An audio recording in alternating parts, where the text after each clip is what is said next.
একটা মশাকে মাছি পালাবার উপায় নাই, তার চেয়ে রাজার কাছে গিয়ে তার পায়ে ধরে প্রাণ ভিক্ষে চাইলে বোধহয় আমাদের উপর কোনো অত্যাচার করবে না।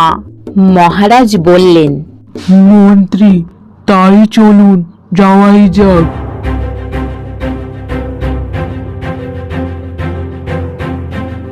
রাজা উঠতে উঠতে আবার ভয়ে বসে পড়ল।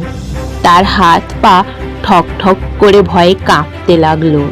মন্ত্রী বললেন, মহারাজ, তবে গিয়ে কাজ নাই, রান্নাঘরে ভাতের হাঁড়ি মাথায় দিয়ে লুকিয়ে থাকি, চলুন। রাজা মন্ত্রী নিজেদের মধ্যে কথাবার্তা বলছিল। এমন সময় বাইরে দুমদাম আওয়াজ হতে লাগলো। হঠাৎ অরূপ আওয়াজ শুনে ভয়ে